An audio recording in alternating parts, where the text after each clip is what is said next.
As Unitarian Universalists, we believe truth is larger than any one book or way. Religion and science go hand in hand. Integrity requires freedom of conscience. Diversity is something to celebrate. In the struggle for justice, we come alive. Our highest aspiration and calling is love.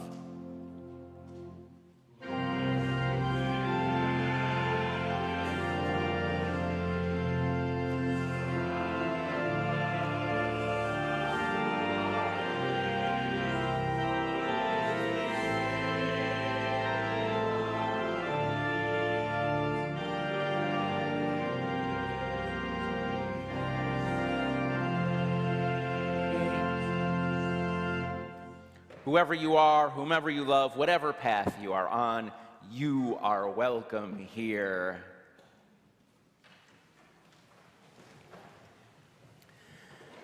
As the chalice is lit, let us come together into the sacred space we have created. Let the cares of the day fall away and know that here is a place for quiet reflection, for a pause in our lives, for breathing into our true selves. Let what is said and felt here add richness to the dimensions of our lives and spiritual practices. We are strong together in community. We share the life experience of being human. Let the warmth of the chalice lit during our time together connect us and carry us into the world.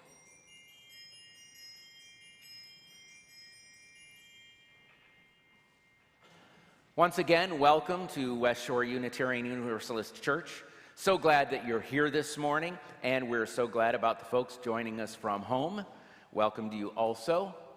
We have so much good that's going on. Check out West Shore Weekly in your order of service about events coming up and how you can get involved. Let's now greet each other warmly. Look for someone you don't know and say hi. And we'll sound the bowl when it's time to reconvene.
Gloria Beamer will now introduce a representative from FACT Ohio, the recipient of the outreach offering today. Please welcome Gloria.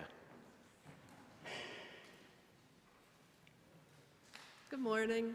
I'm Gloria Beamer, and I'm representing the Justice and Outreach Council, one of 5 councils on the coordinating team. During the year, each of the councils on the coordinating team get to choose a recipient of the outreach offering, a nonprofit group whose work reflects our UU principles. The Justice and Outreach Council has chosen FACT Ohio as the recipient for July. I'd like to introduce Judy Como Hart, who can tell you about the important work that FACT Ohio is doing. Judy?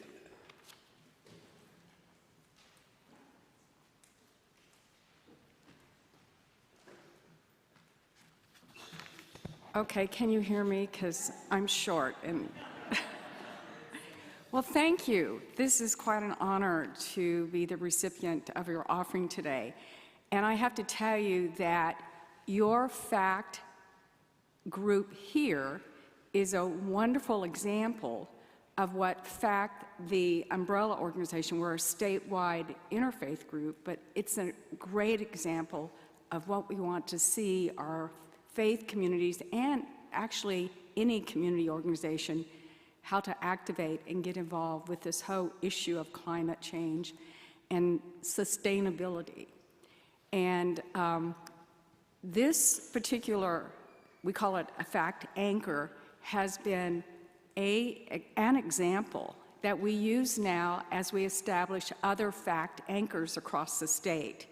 And I know there are many people that have been very involved with this particular anchor group, Linda New being one of them. And I just want to congratulate you that you are leading the way. And in fact, I want to congratulate you on, again, a very successful Earth Fest, which was back in May. And that was really very, very cool. We hope to replicate that across the state. Also, you were the guest venue for Justin Noble, who is this award-winning journalist who's written a book called Petroleum 238 about all the dirty, dark secrets of the fossil fuel industry. And he was right here making his presentation along with his musician friend who played the piano. And you all very graciously hosted us. And I think we tried to Zoom in with our folks who couldn't make it in person. But again, I want to thank you for doing that. As you know, we're interfaith. We believe in the interconnectedness of faith and science and being good stewards of our Mother Earth. And there's a lot of work to do. And again, I want to thank you for this honor today. And I'll be around if you have any questions. Thank you.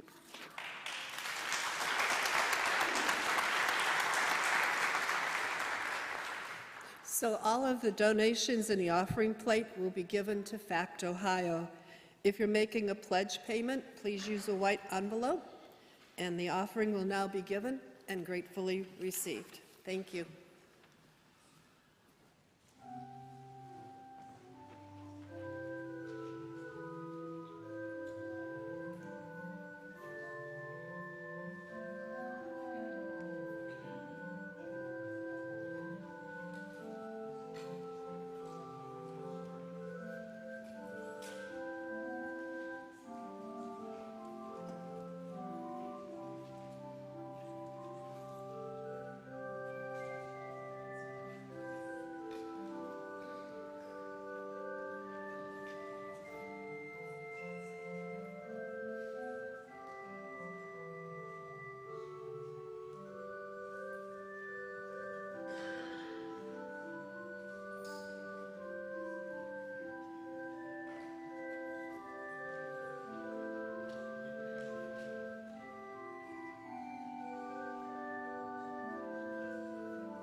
Allow me to introduce Kathleen Russell, who will share her art form, which blends sign language with interpretive dance. Kathleen calls it Peace Moves. I first saw Kathleen perform this at the coffee house we hosted here at West Shore last May. I was enchanted, and I knew I wanted her Peace Moves to be part of this Sunday service. Kathleen will perform this dance to the song entitled One Family by Red Grammer. Please welcome Kathleen to the stage.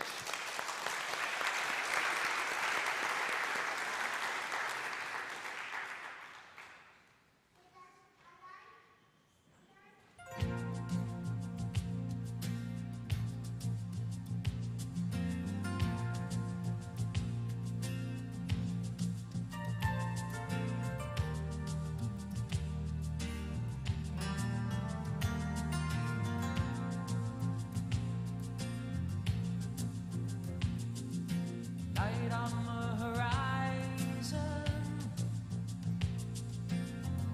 of starboard bow,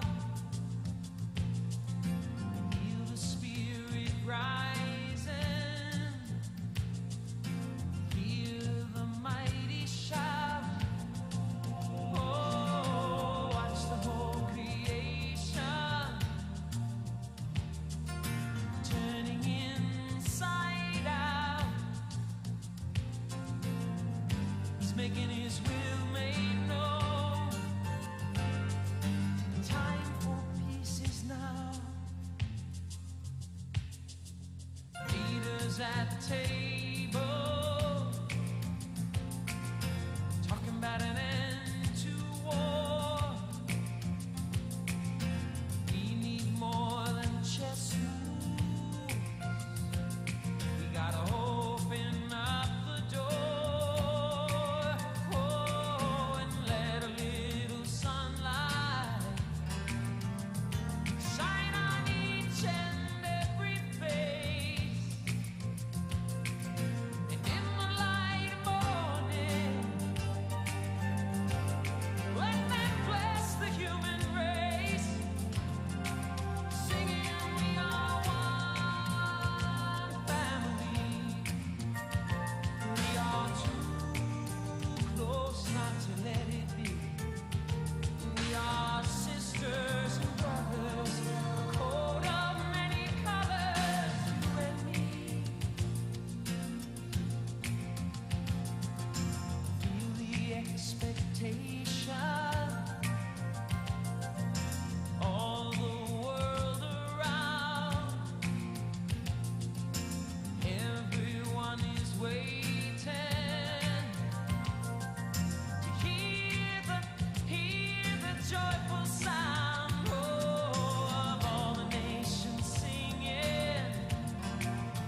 You see what I'm talking about, Enchanted.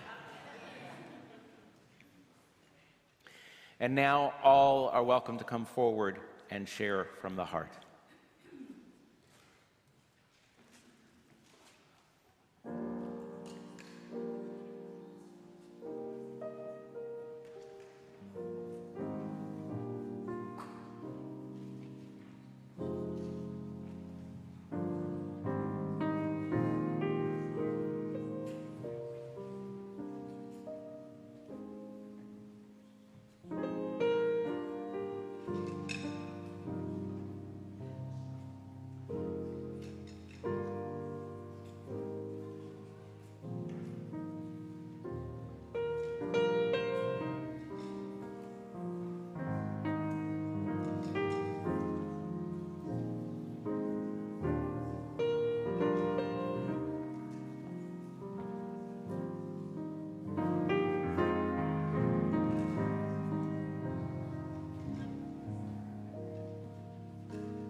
These are the joys and sorrows of our hearts, which I will give to Kathy Strouser of the Pastoral Care Team, who will hold them with care until Reverend Makar's return.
We're going to talk about some spirit.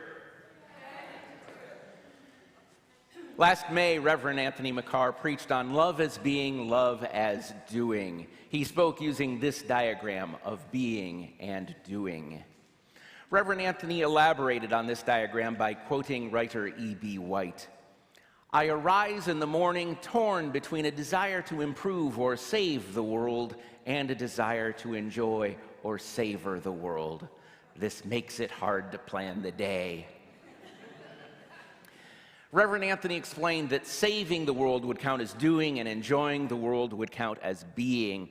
His sermon pointed out that the UUA bylaws, Article 2, gave almost all of its attention to Unitarian Universalists' call to be doing, and not nearly enough attention to the grace that UUs have to just spend some time being. His sermon encouraged us to allow ourselves time for just being, and that's good. What Reverend Anthony didn't talk much about was that stick figure at the intersection of being and doing. What's that about? Now, I know how Venn diagrams work, so it means that the stick figure includes both being and doing. Maybe the stick figure is saying that to be a whole and satisfied person, you should put yourself at the intersection of being and doing. Some days doing, some days just being.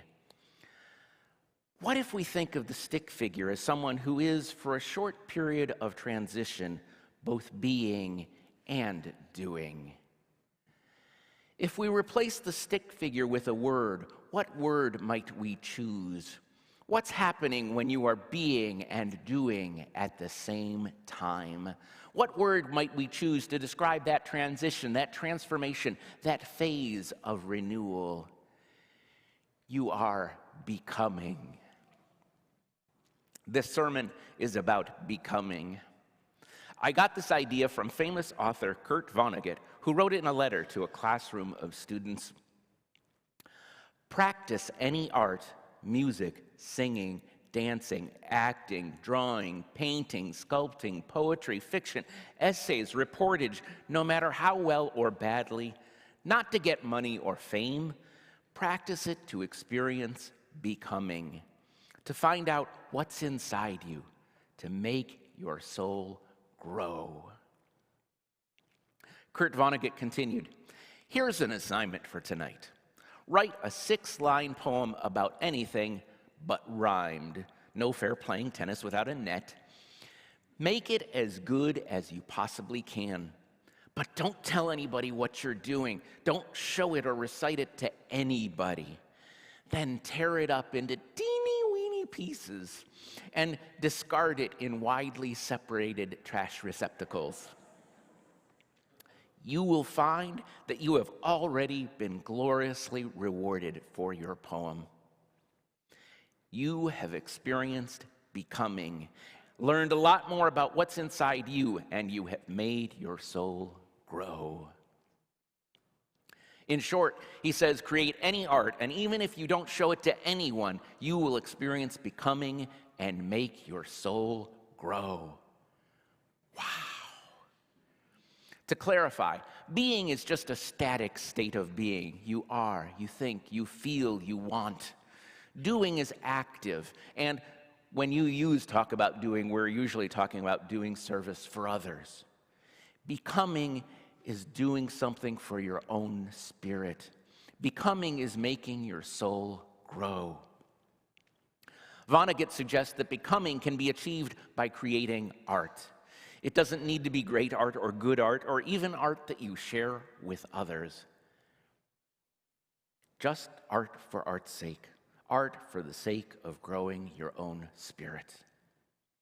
Sometimes we talk about feeding our spirit. We feed it by listening, reading, learning, feeling, and meditating. We feed our spirit by absorbing from the outside, like a tree absorbs sunlight and air and water. Becoming is about growing your spirit. We grow our spirit by becoming. We grow our spirit by reaching inside our hearts and minds and discovering what's in there. We grow our spirit by taking something inside and pushing it outside. like a seed sprouts into a seedling, and then a seedling grows to become a tree. Becoming. For you visual learners, here's what I'm talking about. With a maple tree, it can be by absorbing the sunshine. It can do by giving its sap, or become by sprouting from its seed. With the beach, you can be by watching the sunset. You can do by playing volleyball, or you can become by painting the ocean when it's in one of its moods. With music, you can be by listening to it. You can do by playing it for an audience as written, or you can become by composing new music, or by reinterpreting and rearranging existing music so that while it may be recognizable, it is your own new contribution. The title of this sermon is, What's Your Non-Church Church? The blurb asks, what is your non-church church? What do we do? Why do we do it? And what part of it might you bring back to share with others here at West Shore?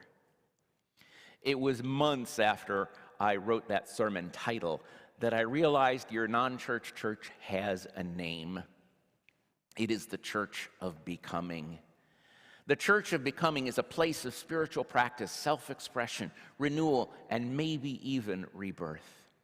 The Church of Becoming is a little bit different for everyone who goes there. I'd like to share some examples of what it is like for some people to go to the Church of Becoming. First example, earlier we saw Kathleen Russell perform her peace moves. Kathleen told me the following about what it means to her. These are Kathleen's words.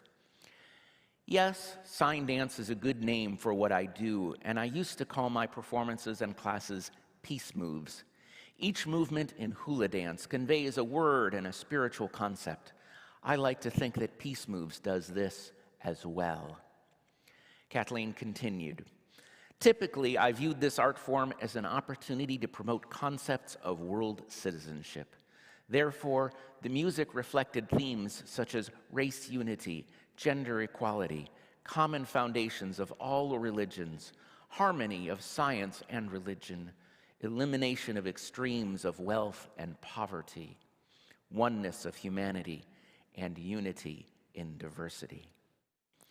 It seemed that after performances, I would have several people wanting to learn a sign dance, so I started teaching classes.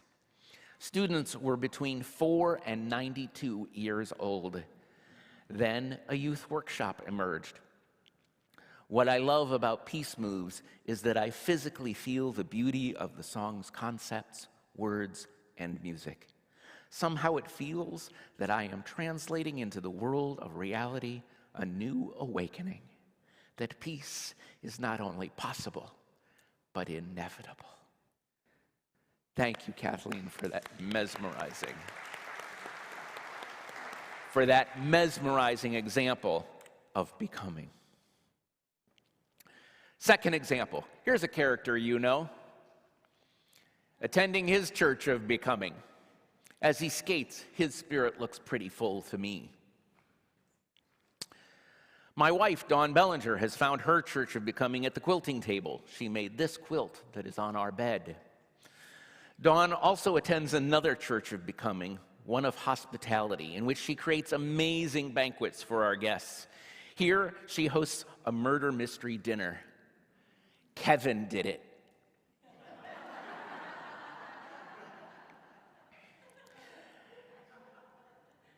And of course, I need to give testimonials on behalf of my churches of becoming.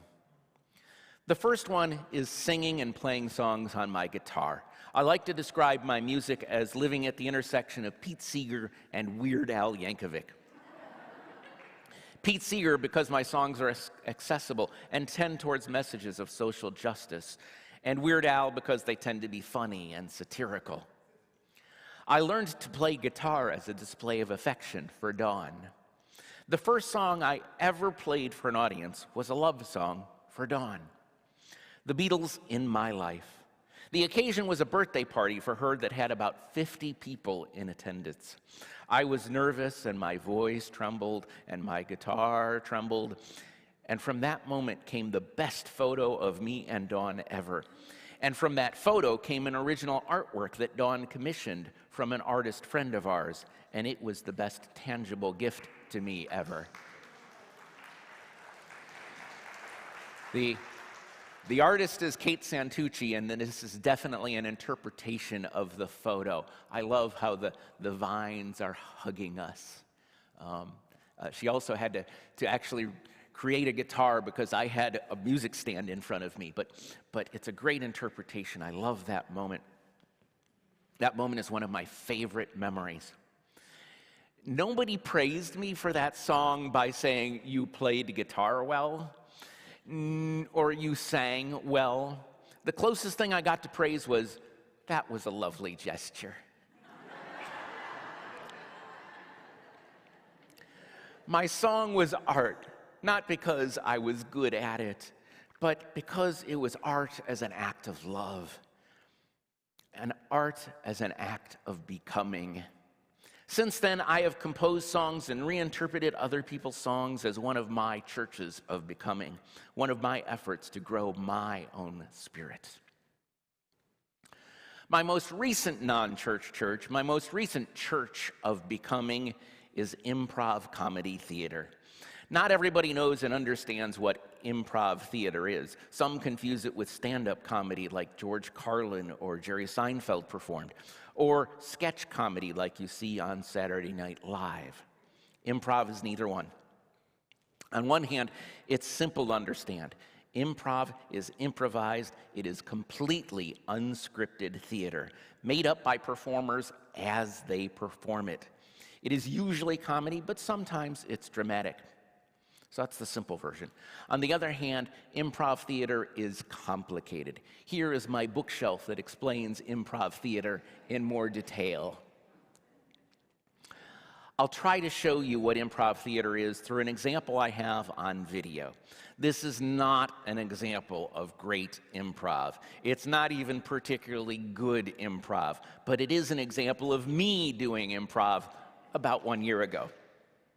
This clip runs for 4.5 minutes, and you will see me perform 2 scenes with my friend Alex Shaver.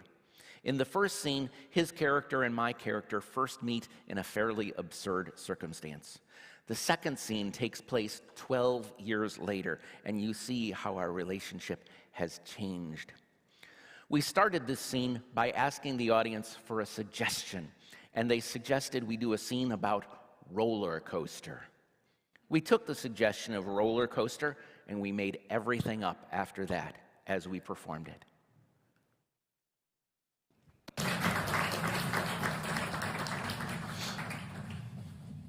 Welcome to Big Lots Amusement Park. We know that regular amusement parks, Disney, Six Flags, are way too out of reach for the regular family and the regular tourist. That's why we come here. Yeah, so we're gonna give you the Big Lots Amusement Park experience, $5 all day. That's all. Let me start you out. Okay, so let's start out with that roller coaster experience. Yeah. Okay, so cover your eyes. Okay. And I'm gonna spin you around really, really fast. Keep going, keep going, keep going. You getting dizzy? Getting a little nauseous? Yes, very. Okay, that was the roller coaster. Wow. See, it's the same experience. Only Now, $5. yeah. You want to do the wave pool? Yeah, I think so. Sure, wave pool. Might be too much excitement. You ready? Yeah. This is kind of heavy here. Do I have to do anything? Well, if you want to put on a swimsuit. Nah, you're fine. Too late. Wow, I'm so glad I came to the Big Lot amusement park. See, you'll always have a great day at Big Lots. I can't thank you enough, sir. My cash is soaked, along with everything else. But, So we do have a Dippin' Dots stand just out here if you'd like to get the full Big Lots amusement park experience. Extra $1. Well, can I just tell you something? Sure. I felt so lonely in my life. We know. But when you soaked me, Yeah. when you soaked me with that big bucket of water, Yeah. I started to feel close to you. Man, I hear you. I hear you. If I could get a beach towel and maybe share some Dippin' Dots with you. Yeah, I'll close the store. There you go. We'll have some fun. I can't wait.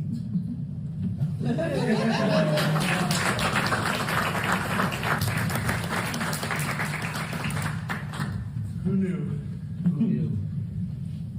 That day at the Big Lot Amusement Park, It was the beginning. the beginning of our 12-year relationship. And I'm glad that you've been able to accept the Big Lots brand of love that I've been Sweetheart, you astound me. That's the sweetest thing anyone's ever said. You can make me cry. I like when I make you cry, kind of. So, the casseroles that I make you that are really just Kraft mac and cheese, you love me for those. Of course. You've always been so supportive of everything I've tried to give you. That's right. I love you for that. Go ahead. I'm afraid that the other shoe may drop. Hold on. What if... Here's a bucket of water. Oh, you remembered. Does that help? Here's a soggy 5. Oh, I think this is the same soggy 5 you paid me with that Remember, my love knows no end. Oh, let's spin around. Let's spin around and get our... Okay. Whoa. I don't know if that's the spinning or my love for you.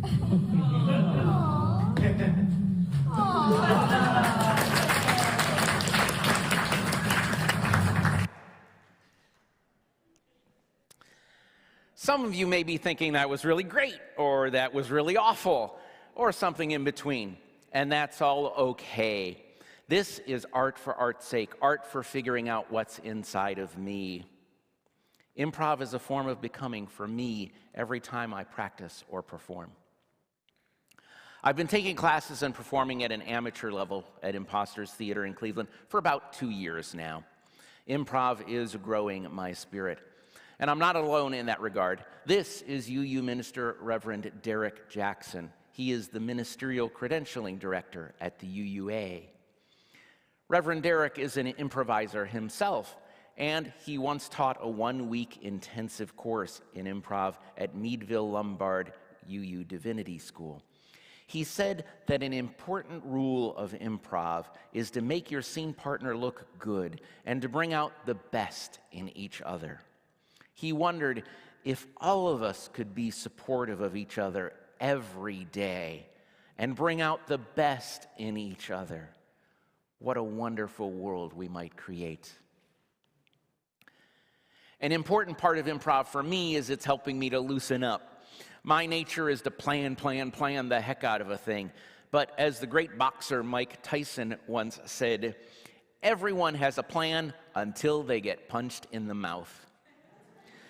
That is the problem with detailed plans. Improv is helping me to learn that I can be successful in many areas of my life without a detailed plan.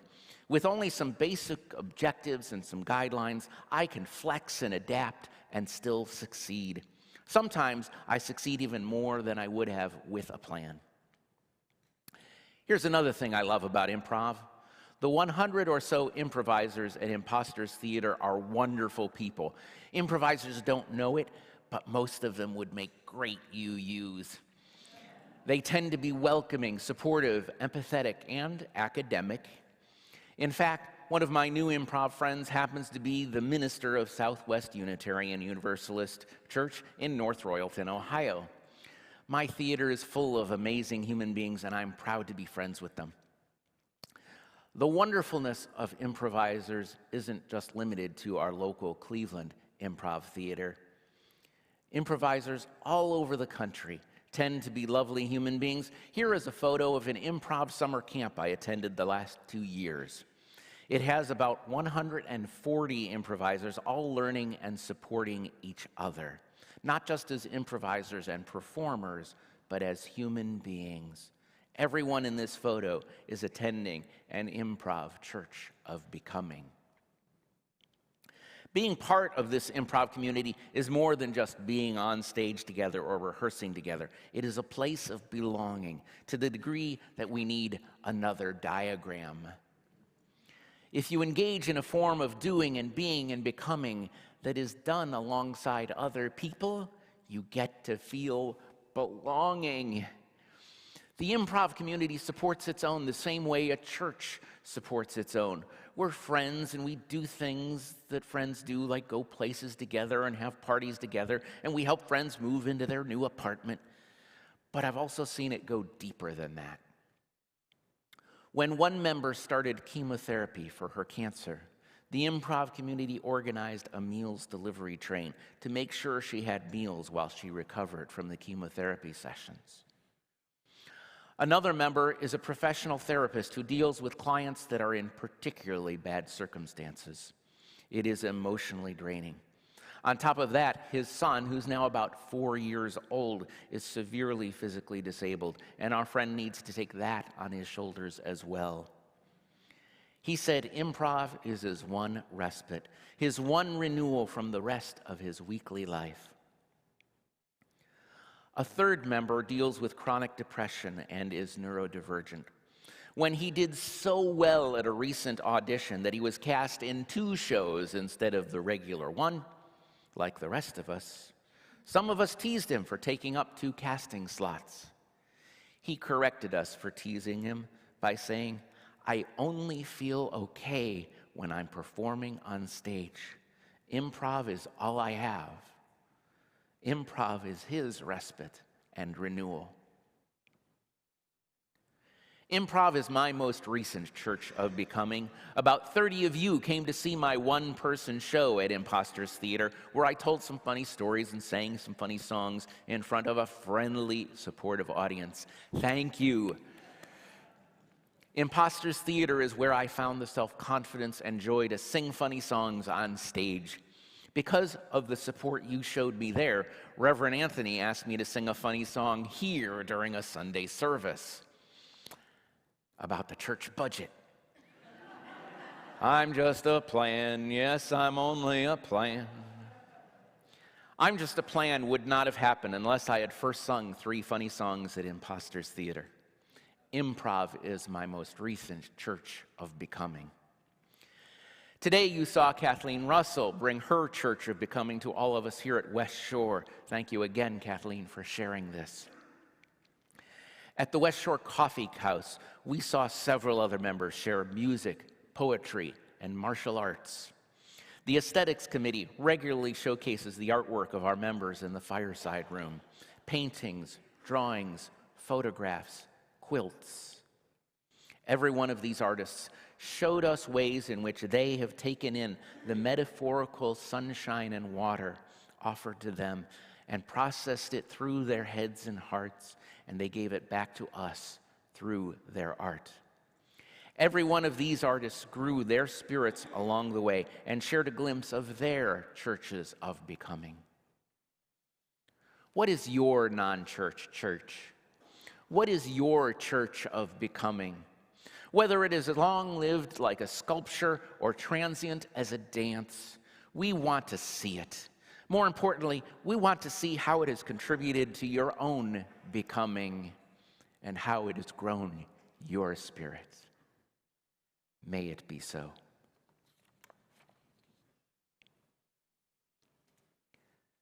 Please join me in singing our chalice extinguishing words. We extinguish this flame, but not the light of truth, the warmth of community, or the fire of commitment. These we carry with us until we meet again.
We are never complete.